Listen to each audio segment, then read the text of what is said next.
Olá, boa tarde a todos. Hoje temos um hangout internacional com a Julie Borowski, espero que eu fale o sobrenome correto. A Julie é uma libertária americana, que mora em Washington, D.C., e nós vamos conversar um pouco sobre o movimento liberal, libertário nos Estados Unidos e no Brasil, e trocar algumas informações. Julie, how are you? I'm good. Thank you for having me on. Yeah, great. So you live in Washington, D.C. It's a nice place to be a libertarian, right? To be a libertarian, not so much. There's a lot of statists here, but I grew up in the area. I'm used to it. Great. So how did you become a libertarian, or how you heard about the ideas, the libertarian ideas? Sure, I guess kind of a long story short, I grew up a more conservative Republican in the United States, and I didn't know there were any other options between being a conservative right-winger and being a left-winger socialist. I didn't know there was anything in between. There was no other options. I was about 15 years old. I was in high school, and I was on the internet. I know Brazil is big on the internet, and I Yeah. love the internet. So I found the word libertarian on a forum online. I had never heard the word, had no idea what it meant, and I looked it up, and it basically said that people who want maximum freedom. And I thought, well, that's me, I'm pro-freedom. And I looked more into it, and at first some of the ideas were a little bit out there, like legalizing drugs and stuff like that. But then I thought more about it. I kept reading more about libertarianism, and I said, hey, this is actually what makes sense. I think these people are more consistent in their views because they want freedom and liberty across the board, not just in personal freedom, not just in economic freedom. They want freedom across the board. So that's how I became a libertarian, long story short. So you were an early adopter. I guess so, but when I was a kid, I was very, conservative, law and order, big government construction, honestly. Great. I don't think you know it, but here in Brazil we have different meanings for the words. Like liberal word in Yeah. US is like left wing, right? hmm And here we still use liberal as the original meaning, and libertarians are more like anarco-capitalists in Okay. Brazil. So most people mix these things up because Mhm. sometimes they read like a libertarian position in the US and it's actually a left-wing one. Yeah. Um, and let's talk a little bit about feminism. So did you have any problems with the left-wing feminists in the US or not? They really like you, or you have some problems like discussions all the time? With left wingers, especially online, I get a lot of hate from them.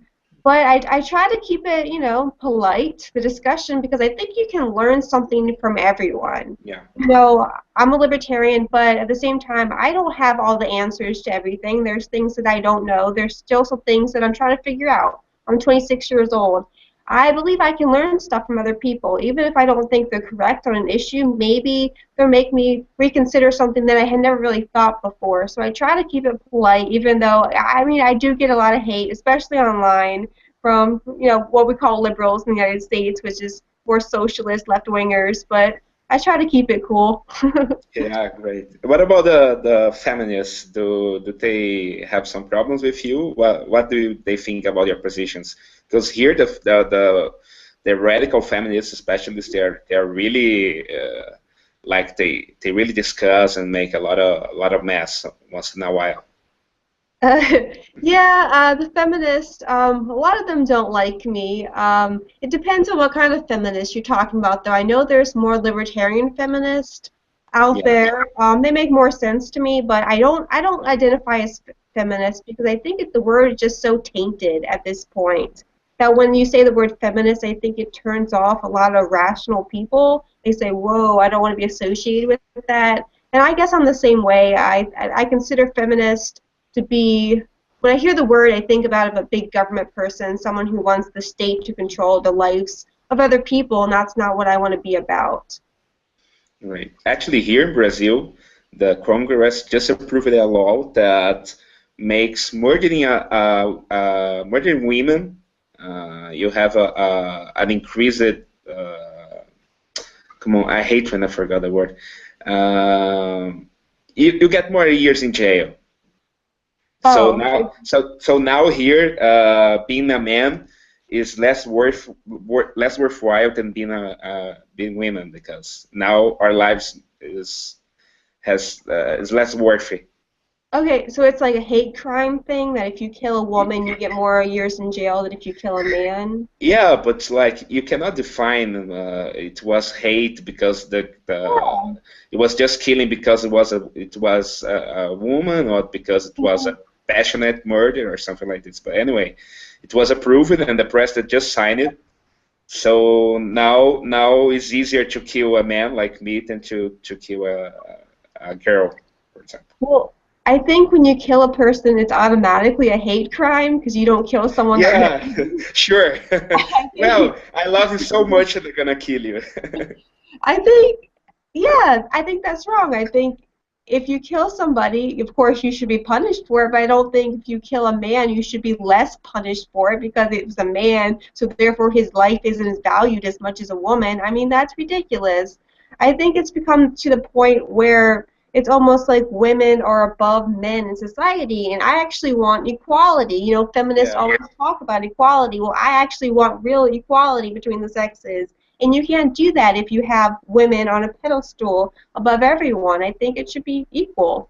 I'm more so about individuality, though. I mean, that's awful, that law you just told me about, man. Yeah, it happens. Actually, in Peru, I think last week they just approved a law too, that you can go like 12 years to jail if you talk with a girl in the streets and the girl don't like it. So you can go to jail just for that, like whispering or something like this.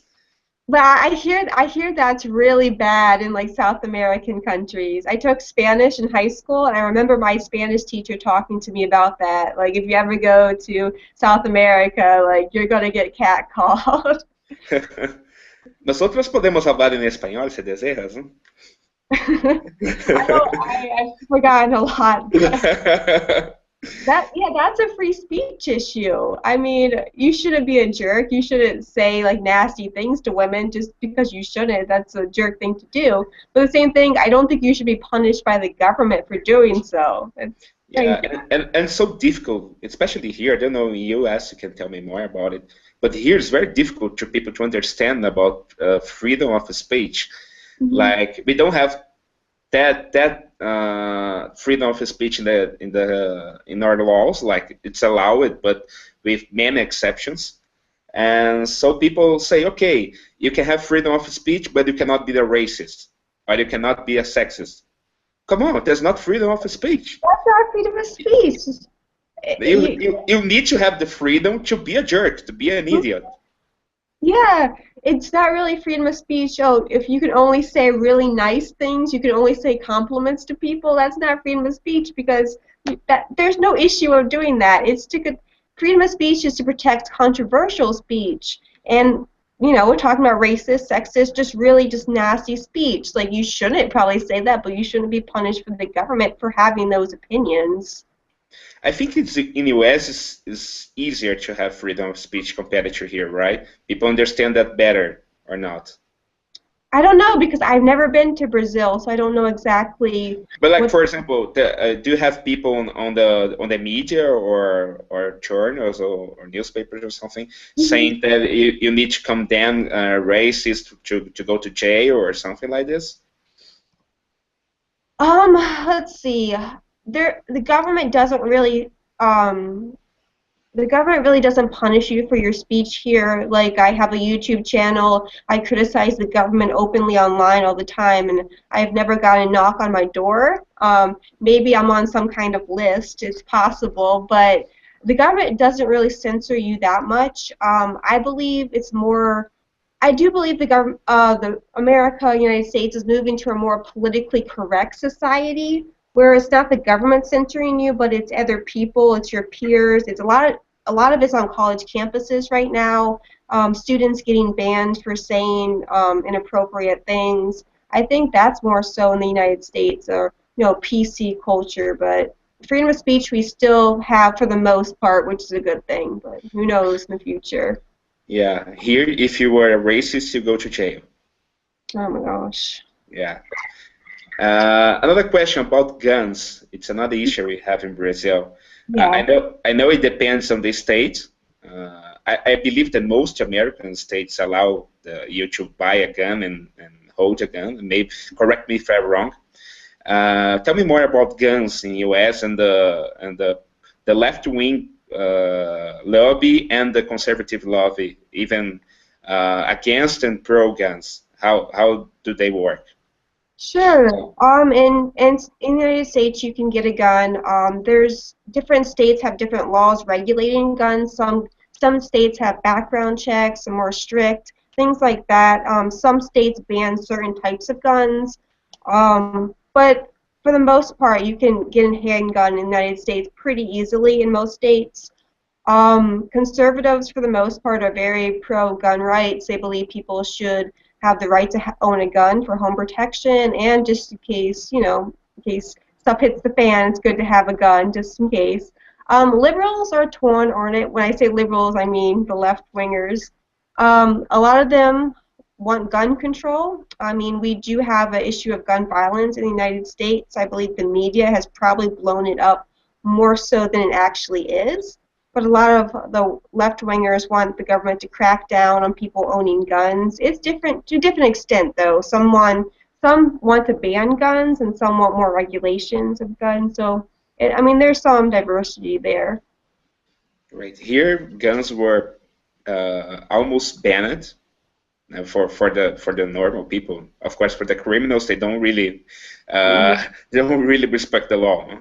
No. But here, and we even have a vote about guns, and most people voted to have a gun, to have the right to have a gun, and the government just pushed the law, making almost impossible to have a gun. So, oh my gosh. And we are still fighting for the right to have a gun.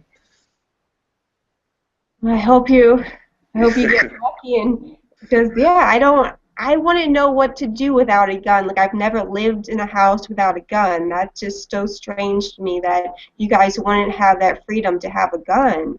Because, like you said, the criminals do not obey the law by definition. Like, that's very scary. That's why here we have like 6,000 murders per year. Mm-hmm. It's even worse than Iraq's war, for example. Oh my gosh. Yeah. What about the libertarian movement in the U.S.? How is it going? I know there's some libertarians in the, correct me if I'm wrong, there's some libertarians in the Tea Party, some libertarians in the Republican Party, some libertarians in the Libertarian Party, some libertarians who don't agree with being a party. How's the libertarian movement in the U.S.? Well, the libertarian movement in the United States pretty much exploded with the Ron Paul campaign in 2008 and 2012. Ron Paul, I'm sure most of your viewers knew who Ron Paul is. He was a Republican. He was here last year, I think. Yeah, last year. Oh yeah, he was. I saw the interview. Well, he was a Republican running for president, but he had libertarian views. He was very different than most Republicans that we have here, so he really attracted a great deal of support from libertarians and young people especially. Since 2012, the libertarian movement, I would say, has kind of splintered off somewhat. There's the Libertarian Party, like you said. Gary Johnson ran for president in 2012. I think he got a few percentage points. Some libertarians are in the Libertarian Party. Some are in the Republican Party. This is not to say the Republican Party is very libertarian friendly, because a lot of them are not. But they believe that we live in a two-party system. We have the Republicans and the Democrats. So they say, well, the Democrats are less friendlier to libertarians, so let's try to take over the Republican Party. There's been some success there. It's definitely an uphill battle. We have a few members of Congress who are pretty libertarian friendly on a lot of issues, which is good because we didn't have that a couple years ago. We just had Ron Paul. Now we have maybe 3 or 4, maybe 5. in Congress, which is good.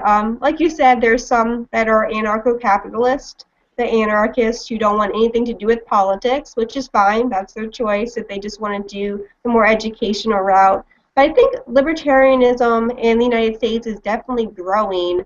I've been a libertarian, like I said, since I was 15, so 11 years ago. Back then it was kind of lonely. No one knew what a libertarian was. But since the Ron Paul campaign the past couple years, I think it's grown a lot where people are catching on. What about in Brazil? Well, here we are growing too. It started with Facebook, actually. We have two parts of the moment. Like before Facebook, you had another social network called Orkut. I think most Americans don't know about it. It was made by Google, but it was actually used only for Brazilians and some other countries. And we have a part of the movement there at the beginning, but after the 2012, I think, it started to explode on Facebook thanks to Mises Institute. It's an institute was created by Rothbard and some other guys in the U.S. And we have a branch here for 6 years, I think. And after Facebook, many things started to explode. We have many videos, many institutes. I run another institute in São Paulo too. But we don't have our Ron Paul yet. So we don't have too much cover in the media, but we're starting to get some coverage thanks to the protests. There was some libertarian phrases among the protesters, and it got some coverage. It started to show on the media, but we still never. I think one or two times we were on television, but most of the times on newspapers and some media who covers. But here in Brazil, most people don't understand even what is economic freedom. So we have to explain to them why do they need to pay less taxes, why getting your money in your pocket instead on the state is better. But we are growing fast. I think internet has an important part of it in Brazil. Yeah. I was going to say, I told you earlier that Brazil is huge on my Facebook wall. Besides the United States, I have the most likes from Brazil. So even above like Canada, Australia, England, it's Brazil's the second. I get a lot of messages from people in Brazil. That's really cool to see. Yeah, you should come here any year. I hope so. That's great. Yeah, great. What about Rand Paul? What do you think about Rand Paul, and why the libertarians in general think about him? I like Rand Paul for the most part. I think a lot of libertarians are skeptical of Rand Paul because he's different from Ron Paul in some regards. Ron Paul is the more, I'm going to tell you exactly what I think about an issue. I don't care if you like it or not. I'm just going to tell the truth, and that's it. So that's Ron Paul's style, and I like Ron Paul's style. He always reminded me of my grandfather growing up. He would just tell it like it is. He didn't care. Rand Paul is more, he's a good politician, I'll say that. He'll try to kind of appease people, trying to get people more on his side. He'll say, hey, maybe we should consider this. He's more toned it down some, which I think both styles has their pros and cons to it. Rand Paul is good on a lot of issues like NSA spying, government spying on citizens, which is a problem here. He's good on criminal justice reform. He's called for reducing mandatory minimum sentencing, which is basically in the United States, if you get busted for hardcore drugs like cocaine, heroin, you have to go to jail for a certain period of time, like 5 years, 10 years, and so he's called out that. So he's good on a lot of these issues, more libertarian issues. He's okay on foreign policy. I know a lot of libertarians have been like, I don't know about this, because it is kind of hard to tell where he is on that issue. Sometimes he bounces back and forth, whereas Ron Paul, you knew where Ron Paul was on foreign policy. He would tell you, he would always relate everything back to foreign policy in the debate. So there's differences between Rand and Ron Paul. Some, it basically depends on your style, but I think Rand Paul is the most libertarian potential presidential candidate that we are going to get. Yeah. But do you think he will actually be the candidate, or we'll have another Bush on the Mm, Republican part? it's hard to say, but definitely Rand Paul is going to have an uphill battle.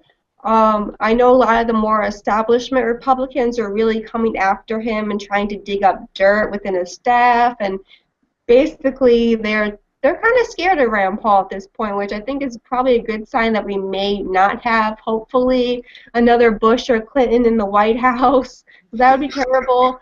I don't know though. I think it's definitely, even though, like I said, the libertarian movement is catching on, we still in America have our work cut out for us because there's still a lot of people who want the government goodies. So, I hope that I hope basically I don't want another Bush. If we could avoid that, that'd be great.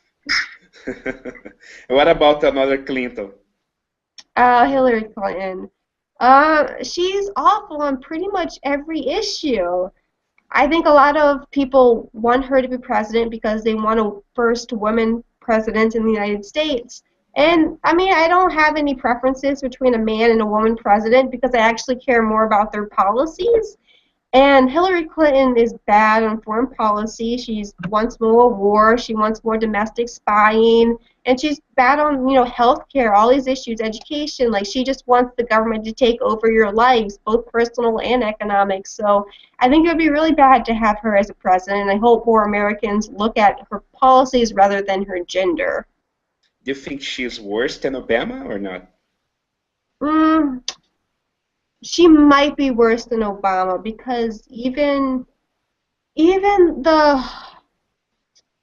there's hardcore left-wingers who are actually pretty good on foreign policy and domestic spying who have said that Hillary Clinton is an establishment candidate, that she's not really for the people. Obama's a bad president, but he could be worse. I hate to say that. He could be worse is what I'm trying to say, and I think Hillary might be even worse than him, which is very scary. Yeah, here we have a very bad president. It's Dilma. It's a woman. Heard. Yeah, it's one of the reasons of the protests because Dilma was elected with a left-wing agenda. Like she's from the Workers' Party, so they always had a really socialist agenda, but they put it a little bit more center-left to get the power. But she was elected with a center-left agenda, but had to start making some privatizations and starting cutting some subsidies because the money was over. Like Thatcher said, the money of others always ends. So it just happened here. So people Yeah. are in the streets because the economic is really bad. We have like 7% inflation, and I think it's 12 or 13 the tax interest rate right now. So yeah, and it's really hard to open a business. It's really hard to close a business. Uh, being a Brazilian entrepreneur, I'm a Brazilian entrepreneur, it's really difficult. So that's what we're trying to change. We are like 10 feet behind the US on many things, Yeah. especially on economic freedom. But another question was going to ask about drugs. Do you know more about the Colorado? How is it going? I've saw some numbers from there, like libertarians always say, like they had less murders, less robberies, got more taxes, more people selling drugs freely. What do you think about the drugs question in U.S.? Yeah, a few states in the United States have legalized marijuana. I was in Colorado last year when it was legalized, and I just it was so strange for me to see because there was actually shops selling marijuana on the street. Like you would go in and they would ID you. I just went just to see what it was like, okay? Inside And it was so weird. It was very controlled. It was very peaceful. There was no gang fights, nothing like that, because it was just so controlled, and you could just buy, people were just buying it and leaving the store. It's been, it's been good. Like, crime in Colorado is down since they legalized marijuana. Um, there's basically been no problems. It's really good to see, and I think a lot more states are catching on. I think pretty soon the majority of states in the United States may legalize marijuana because they've seen it was kind of hard to be like the first state to do it, Colorado and Washington, but now we have Alaska, we have DC, so more states are catching on because I think even more conservative people are realizing that, you know, keeping marijuana illegal is expensive because we have to, the police officers have to enforce the law, and all these people are going to court, and some of them are going to jail, the drug dealers mostly, for marijuana. And I'm not saying marijuana is harmless. I wouldn't do it myself, but I'm just saying it just seems ridiculous that prohibition is probably worse than marijuana. Yeah. Here we still have a drug war. Like all drugs were banned, and even for medical reasons. So you cannot use marijuana for medical reasons. A Brazilian guy told me like last week that there are some doctors lobbying against legalizing recreational marijuana in the U.S. because they use it for medical reasons. But some people buy it to use it as recreational, right? Mm-hmm. Yeah, yeah. Yeah. Here we cannot use it for medical reasons. Last year it was approved in a regulation to make a little concession on this, but still ban it. But you don't go to jail if you have a small amount of drugs and the policy catches them. So if you have a small amount of marijuana or cocaine, you don't go to jail. Mm.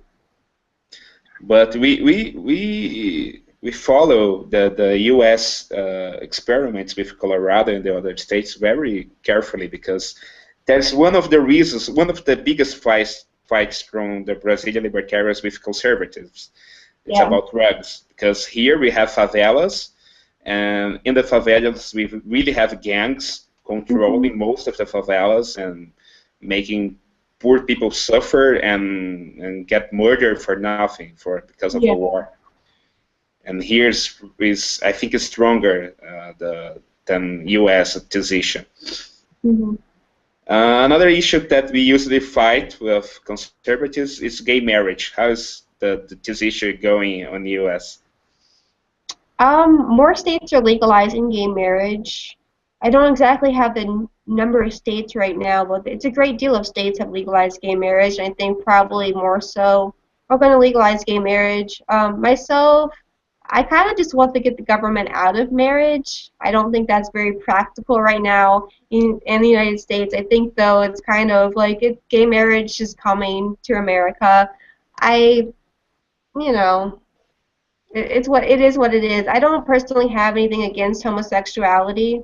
I don't see how it really affects my life if two people or get married. I don't really have an opinion on that. Just, you know, as long as people are happy, then fine, because I'm going to do what I want to do with my life.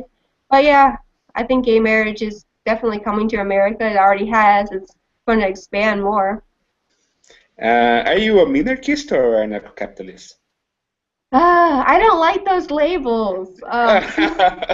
People ask me this question all the time. I don't like the word anarchist because I think it's very off-putting to most people. When they hear anarchist, they think of people who are violent on the street, like smashing windows, you know, anarchy, those kinds of people, and that's not what I want to put out because I believe, I just use the word libertarian because I want to really expand libertarian beyond like the libertarian like bubble.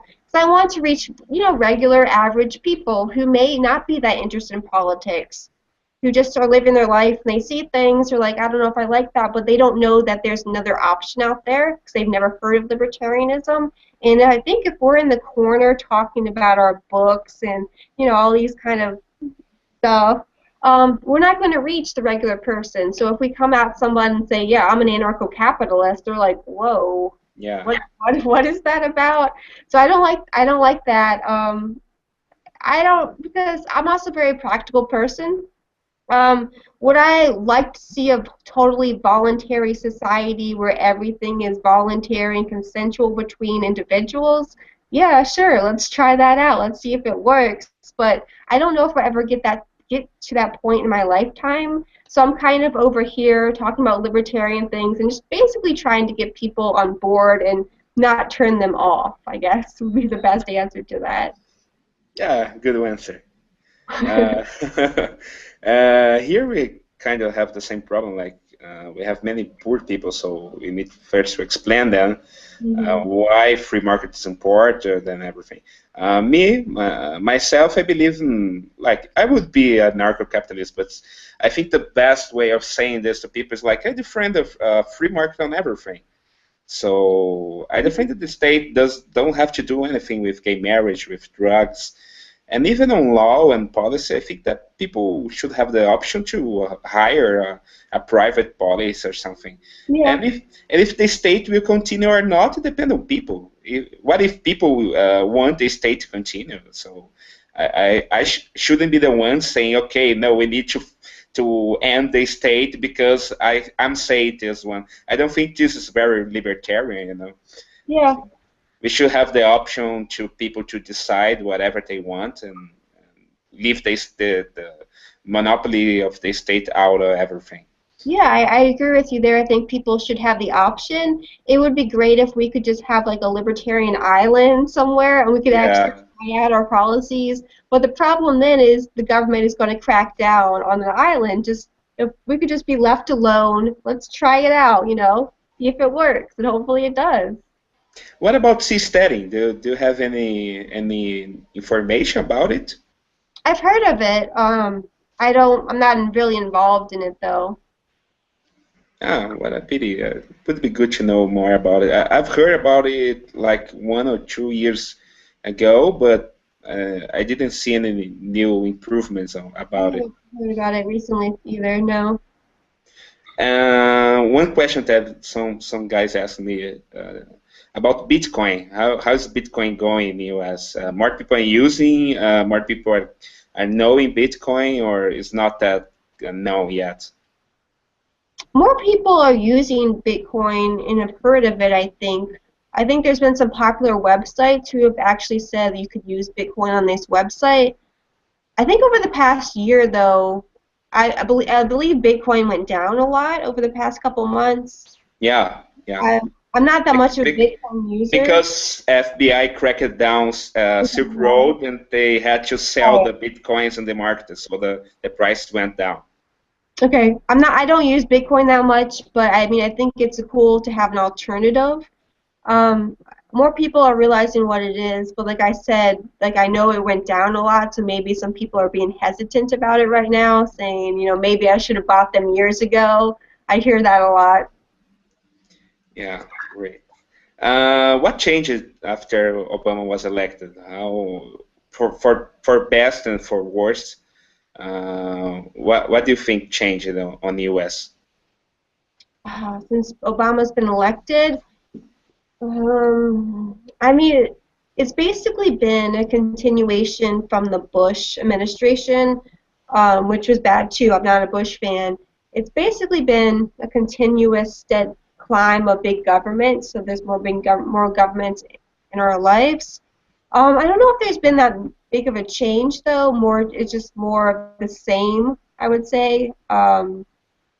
There's been more unemployment, more inflation. I think there's been more problems with the police, especially over the past year. I can't really think of anything that's been like huge developments. The wars have continued in the Middle East, probably more unstable than ever.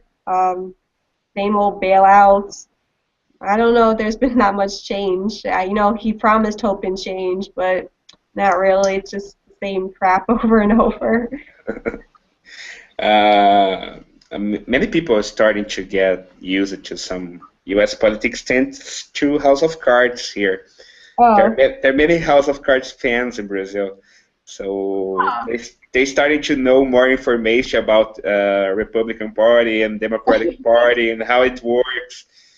So more people are getting used to the U.S. Of course, House of Cards is fiction, but it's not that fiction. Huh? Yeah. Okay. Anything you want to know about Brazil? I did all the questions. I think I have. About Brazil. I guess you've kind of already covered the protest. I did a little bit of research about it beforehand, just in case you asked me about it. All the corruption, and the president only has a 7% approval rating. I saw people are mad. But what percentage of the protesters do you think are libertarian? 1% or less. So, okay.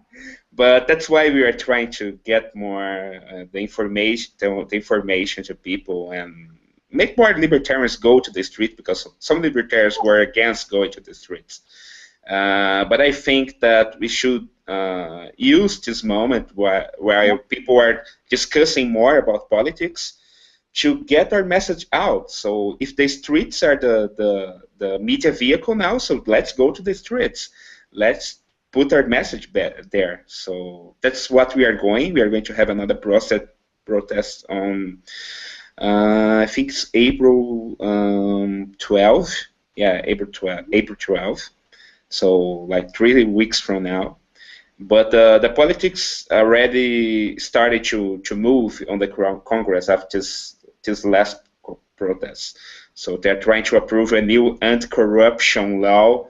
With libertarians know that won't make anything at all, because the problem is not the law, the problem is the size of the state, which in Brazil is very big. For example, you know Petrobras, so you have a state-owned company to manage oil. Yeah, I heard about the scandal. A state-owned company to manage the post office. They are all monopolies. We don't have a private competition, a real private competition with them. So people are starting to realize that it would be better if the government let them live their lives alone. And like we say, Dilma, the Works Party, was the best thing that happened to libertarianism in Brazil. They created more libertarians than Rothbard here. What's the educational system like in Brazil? One of the worst of the world, because we have a public system which most people use, especially the poor, and the private system is very expensive, most of it, because we have like 40% of taxes over education, and the Ministry of Education controls everything. So you cannot put the lectures you want in your school. You have to put the same thing on all schools. And a lot of Marxism on the subjects all the time. So you have to fight the Marxism in the schools, and people think that capitalism is the bad guy, and that we should have more state, and the state is the answer. But it's incredible, like, we give 1-2 lectures to some people, and people change their minds, because Marxism here, we still have to fight Marxism here. We don't even have the power to fight Keynes. We're still fighting Marx in Brazil. So, but it's so unnatural that when people realize and get to know more about libertarianism, they really become libertarians. So it's like a small one step by day, but it's really worthwhile.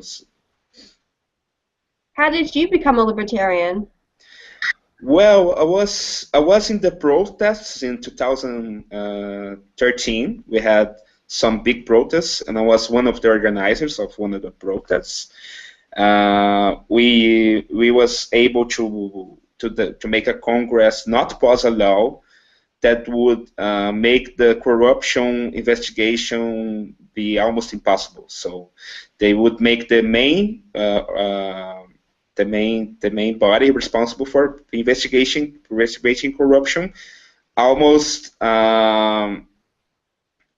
useless.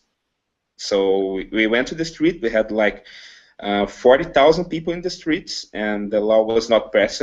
And afterwards, I was studying about how to reduce corruption. And I found out an article on Mises Institute Brazil about New Zealand, what New Zealand did to reduce corruption and to change the education. And I read the article, and in 1 week I was a libertarian because it just made sense at all. So then I started to study Mises, Hayek, Rothbard, and other authors. Huh. I know Brazilians love the internet, especially Facebook, Twitter, things like that. But does the government censor the internet in Brazil? Not yet. Like they just passed the law that to make some censorship on the internet possible, and the net neutrality that you were discussing was approved in the U.S. Mm-hmm. It was originally discussed here, and it was approved within this law. So they are trying, but since the Works Party government is really they don't have the support to do anything at all anymore. So they gave up for a while about regulating internet, but they really wanna like not only regulate the internet but the media itself. Yeah. And they always wanted to make it almost impossible to create new parties. They are really socialists in the original meaning of the word. So, but I think they're losing. They're losing thanks to the libertarian movement and to the people using to more freedom. Cool. All right. So one more question then. What's there to do in Brazil? I know there's beaches. What are your favorite things? Wow, beaches. You asked me about my favorite things are about just beaches. My favorite things, okay, I really like to go to the beach. Mm-hmm. In São Paulo, we don't have beaches. It's difficult for a Brazilian to say beach, because he remembers beach. Anyway, in São Paulo we don't have we are, I don't know, 100 kilometers from the sea. Mm-hmm. But I used to live in the northwest of Brazil. It's a beautiful city called Fortaleza, and they have some incredible place to go. But most libertarians here like to go to parties, pubs. We are really fun persons. We don't just study, Yeah. We have social life. We are. I think here you wouldn't need to make a video about how dating works.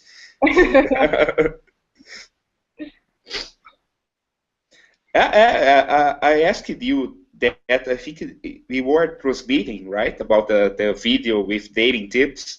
I think you can comment on that now. You've made a video about dating tips for libertarians. Tell me more about it. Sure, I made it for Valentine's Day in the United States. I don't know if you guys have Valentine's Day, but it's a romantic holiday.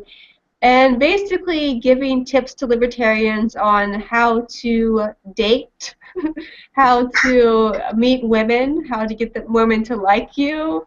Because I get a lot of messages from libertarians. I think the typical libertarian might be an introverted, maybe a shy person who isn't used to, who isn't the life of the party, I'll say. So I gave them some tips. It was kind of silly too. I put some silly, skits in there, but I wanted to basically give real advice on, how to meet women and how to date them, and hopefully I helped. I've laughed a lot with your video, really. Oh. Come on, she's giving tips about how to date. Julie, great. It was a pleasure to talk with you. I think we are over time, and I invite you to come to Brazil any day. All right. As you wish. You don't need a special conference for that. We can create a conference for you. Oh, that'd be awesome. Thank you for having me on. It was fun. Yeah, great. And when I'm in the U.S., we can talk in person. Yeah, come to the U.S. Yeah, it was a pleasure, and we keep in touch. All right, thanks. Goodbye. Bye.